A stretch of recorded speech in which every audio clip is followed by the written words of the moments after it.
Welcome to the Coastal Lowcountry Real Estate channel. Real estate remains one of the most popular topics on Google as millions of people search for advice on buying, selling, or investing in property. Whether you're a first-time home buyer, a seasoned seller, or an investor looking for opportunities, understanding the answers to the most common real estate questions is essential. Today we will break down the top 10 most Googled questions about real estate and provide expert insights to help you make an informed decision in today's ever-evolving market.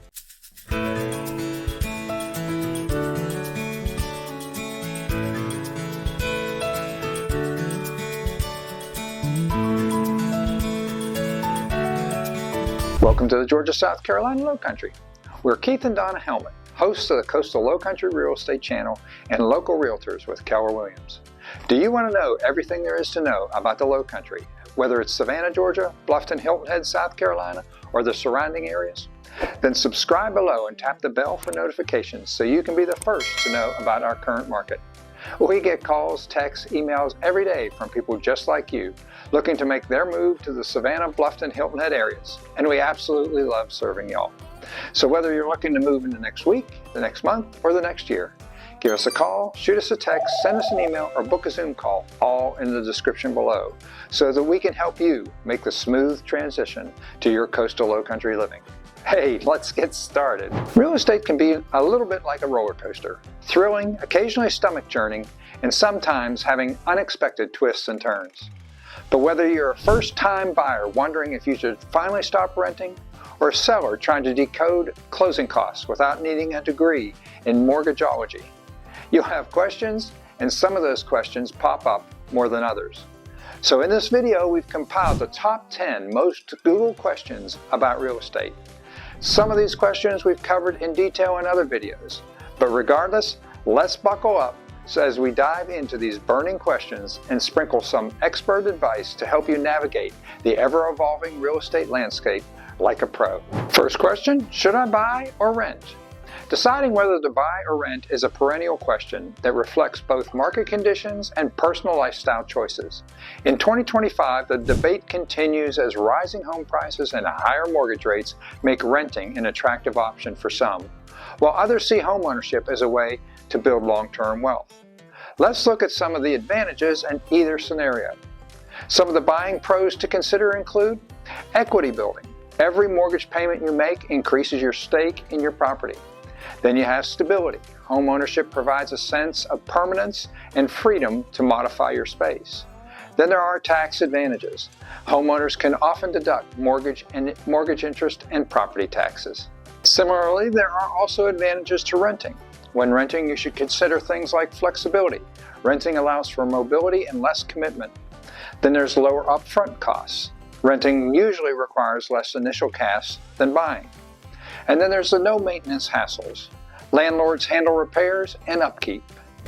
Ultimately, the decision should be based on your financial situation, long-term plans, and local market conditions.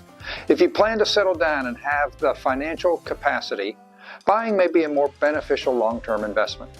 If you value flexibility or in a transitional phase, renting may be preferable. Think of it like choosing between a long-term relationship and a casual fling. Owning a home is like settling down with a partner. You have to commit, invest time, and sometimes deal with unexpected repairs. Renting, on the other hand, is like dating. There's freedom, less commitment, and no equity building, and you might still be borrowing your roommate's Wi-Fi. Whatever your preference, make sure you're comfortable with the commitment level and your landlord's quirks. Number 2, if you decide to buy, the next question is for you. Is it a good time to buy a home? Perhaps the single most frequently asked question, is it a good time to buy a house, depends on a range of factors that vary by market and individual circumstances. Today's buyers are weighing factors such as mortgage rates, local inventory levels, and long-term stability. In many regions, even though mortgage rates have risen compared to the early 2020s, homeownership is still viewed as a strong long-term investment. Lower inventory in many areas has kept home prices steady and even pushed them up slightly despite economic headwinds. Experts advise potential buyers to assess their personal financial health, including job stability and savings, and to consult local market reports. For example, if you plan to live in your home for several years, even a market with modest rate increases can be advantageous as property values tend to appreciate over time.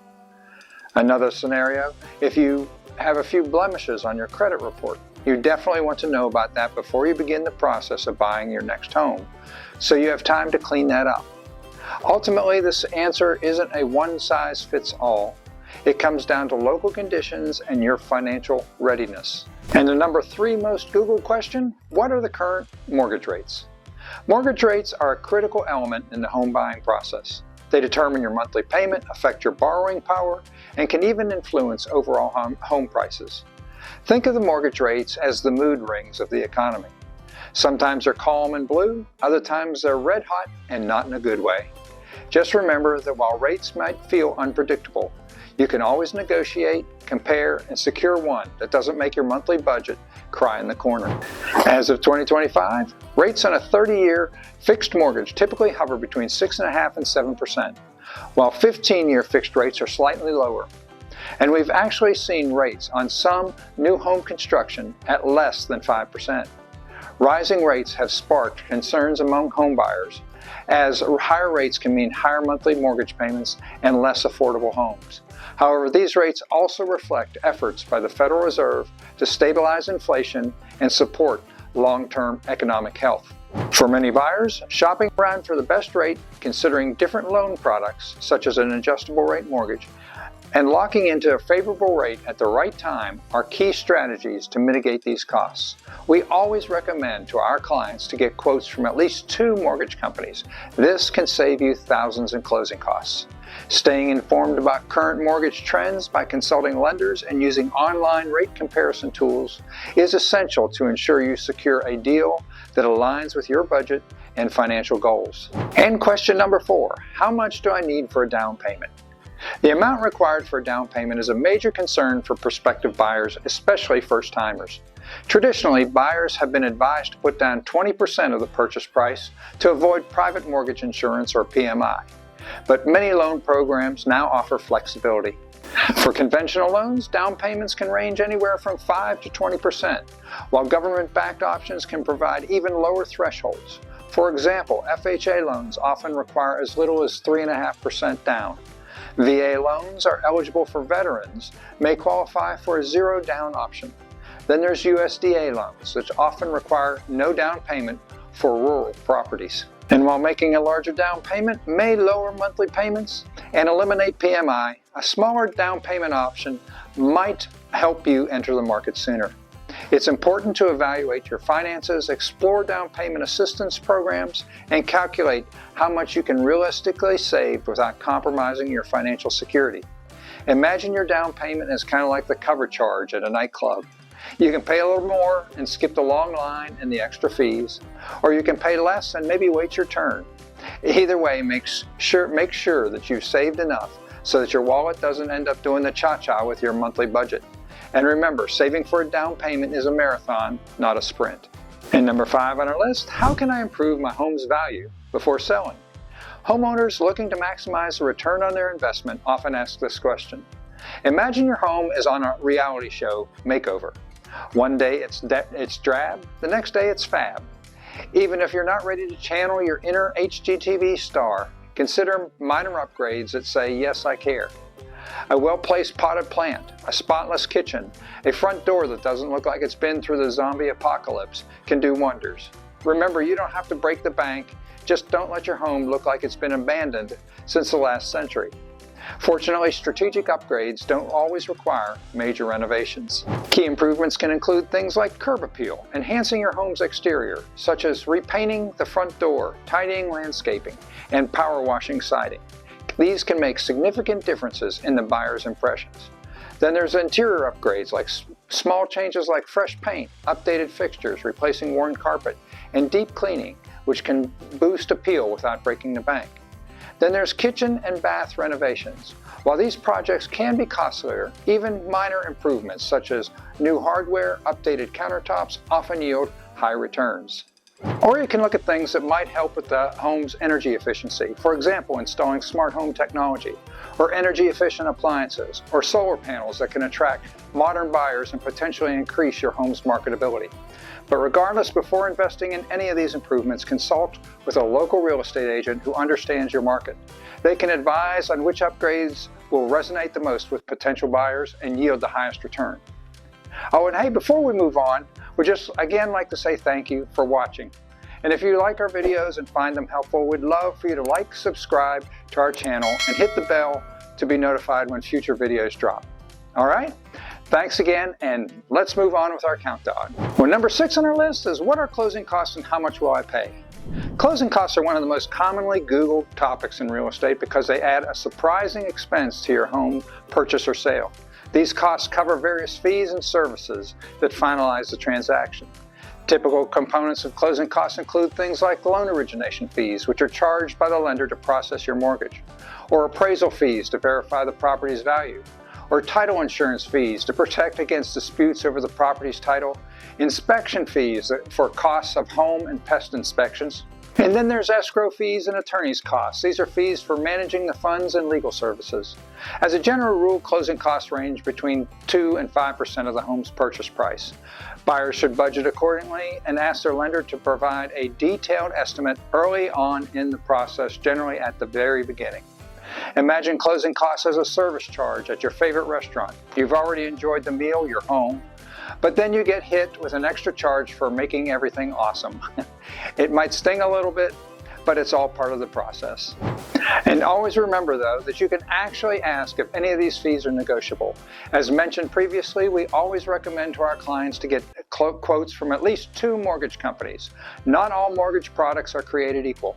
Doing this can save you thousands of dollars in closing costs. Your wallet will thank you. Sellers, too, may negotiate to share some of these costs to facilitate a smoother sale. And number 7 on our list, how long does it take to close on a home? For both buyers and sellers, the time it takes to close on a home is a crucial piece of information. In 2025, the typical closing period ranges from 30 to 45 days, though several factors can affect this timeline. For example, financing. Pre-approved buyers and efficient mortgage processing can speed up the timeline. And then there's inspections and appraisals. Scheduling these and completing these assessments without delays is key. A few other items that can impact the timeline: paperwork and contingencies. Promptly providing required documentation and resolving any contingencies like home inspections or repairs helps maintain the momentum. Then there's cash and mortgage transactions. Cash purchases usually close faster since there's no need to secure financing. So by working closely with your lender, agent, and closing attorney, you can help ensure a smooth and timely closing process. Think of closing on a home like waiting for a package you ordered online. You know it's coming, but the excitement and possibly anxiety builds as you check the tracking updates every day. If your closing process seems to be taking longer than expected, try to remember that even the best delivery services sometimes get stuck in traffic. Meanwhile, keep your phone handy. You never know when your lender will call with good news that might make the wait feel like it flew by. And number 8 on our list of most Googled questions, what is a home inspection and why is it important? Imagine a home inspection as if your house were auditioning for a reality TV show titled House Rehab: The Untold Secrets. The inspector is the judge, scrutinizing every nook and cranny. If they find a creaky floorboard or a suspicious stain that looks like it might be a relic from a ghost story, you get to renegotiate the price or request repairs. It's like your house is being graded on its performance, only with fewer awkward moments and more honest feedback. A home inspection is a comprehensive evaluation of a property's condition, typically performed by a licensed professional. This process is vital for both buyers and sellers as it uncovers issues that might not be visible during a casual walkthrough. Some benefits of a home inspection include identifying problems early. Inspections reveal issues with structural integrity, roofing, plumbing, electrical systems, and more. It also gives you negotiation leverage as a buyer. If significant issues are uncovered, buyers can negotiate for repairs or possibly a lower price. It can also give you peace of mind. An inspection gives buyers confidence in their investment, while sellers can address problems before listing, making their home more attractive. Then there's also the ability to budget for repairs. Understanding the condition of the home helps buyers plan for potential repairs and maintenance after the purchase. To conclude, a thorough home inspection is one of the best investments you can make during a transaction, as it helps prevent surprises later on. And number 9 on our list, how do I refinance my mortgage? Refinancing your mortgage is a popular option for homeowners looking to lower their interest rates, change their loan term, or tap into home equity. This question is commonly searched as borrowers strive to improve their financial situation. So what steps do I need to take to refinance my mortgage? First of all, assess your financial goals. Determine why you want to refinance. Is it to lower your monthly payment, shorten the term, or access cash for renovations? Next step is to gather documentation. Lenders will require updated financial documents such as tax returns, pay stubs, and credit reports. Thirdly, compare lenders. Shopping around for the best refinance rates and terms is crucial. Use online tools and consult multiple lenders. The next step is the application process. Once you've chosen your lender, submit your application and be prepared for a new appraisal and credit check. Finally, close on the new loan. If approved, you'll sign new documents and the old loan is replaced with the new one, ideally at a lower interest rate or more favorable terms. And refinancing can be particularly advantageous if market conditions improve, or if your credit score has increased since your original purchase. Think of refinancing as a software update for your mortgage. Your current loan might be a bit buggy, extra fees here, higher rates there, and you're looking for a smoother, more efficient version. Just be prepared. Unlike the automatic updates to your cell phone, refinancing requires some legwork. You'll need to dig through piles of paperwork, and your lender might ask for every financial detail that seems like it's coming from the dawn of time. But once you're through it, you'll enjoy a smoother experience that might just have you wondering why you didn't update sooner. And lastly on the list, and one near and dear to our hearts, number 10, how do I choose a good real estate agent? Selecting a competent real estate agent is critical whether you're buying, selling, or investing. Many people search for guidance on finding an agent who can deliver expert market knowledge, negotiate effectively, and guide you through the complex transactions. So briefly, here's 4 tips for finding the right agent. First, there's referrals. Ask friends, families, and colleagues for recommendations. First-hand experiences are invaluable. Then check out their online reviews. Use platforms like Zillow, Realtor.com, Google to review agent ratings and client testimonials. Then do interviews. Interview multiple agents to compare their expertise, communication style, and local market expertise. Speaking of local market expertise, choose an agent who is familiar with your area. Local market knowledge can mean the difference between a fast sale at the right price or a prolonged listing. A good real estate agent not only helps you navigate paperwork and negotiations, but also becomes a trusted advisor throughout your real estate journey. Picture your real estate agent as your personal tour guide in the jungle of property listings. They're the one who can navigate through the wild world of overpriced condos and mysterious fixer-uppers. Just ensure you pick someone who speaks human, not just mortgage jargon, and who won't ghost you after the initial consultation. And remember, if they promise the perfect home with a magic wand, ask where the wand is, because even Harry Potter needed a little training. And in conclusion, real estate is as much an emotional journey as it is a financial one. Whether you're buying your first home, selling the property you've outgrown, or simply curious about market trends, these top 10 questions represent the heartbeat of the industry. And they're what millions of people are Googling every day. Here are a few parting thoughts. First, stay informed. Real estate trends change, so keep up with local market news and consult with trusted professionals. Next, don't take yourself too seriously. Sure, buying a home is a big deal, but sometimes a little humor can ease the stress. If you can laugh at the quirks of the process, like negotiating closing costs or deciphering mortgage jargon, you're in a better place to handle it. Then plan, prepare, and proceed. From saving for a down payment to selecting the right agent and understanding inspections, every step is a building block to your real estate success. Approach each with both seriousness and a smile. And finally, thank you for staying with us to the end of the video. If you want to stay up to date on the latest of what's happening in the Georgia, South Carolina coastal Lowcountry area, please be sure to like, subscribe, and tap the bell for notifications so you'll be the first to know about the current market here. And if the Lowcountry looks like a place you would like to call home, Give us a call, shoot us a text, send us an email, or book a Zoom call, all in the description below. Again, this is Keith and Donna Hellman, hosts of the Coastal Lowcountry Real Estate Channel and Local Realtors. And as always, it has been an absolute pleasure spending time with you again today.